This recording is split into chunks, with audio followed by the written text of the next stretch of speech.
Infant baptism is seen as a way to bring children into God's covenant from an early age. This was very common even in the Old Testament. Circumcision. This was performed on infants as well as a sign of God's covenant. You can refer to Genesis chapter 17, 12 if you want to take a look at that, but that was what was happening in the Old Covenant in the Old Testament. The New Testament represents baptism as the new covenant applicable to all, including children and infants. Remember that Jesus himself commanded that we be baptized. In Mark 10:14, this is what Jesus says: "Let the children come to me, do not hinder them, for to such belongs the kingdom of God."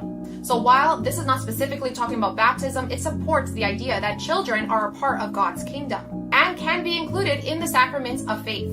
If God is making a covenant with babies through circumcision in the Old Testament, through the faith of their parents, why would God not do that again in the New Covenant? Baptism for infants is extremely biblical. In fact, what I think is interesting is that all evidence for it is from the Bible. But when people usually argue against infant baptism, it's through their own thoughts of what they think makes the most sense.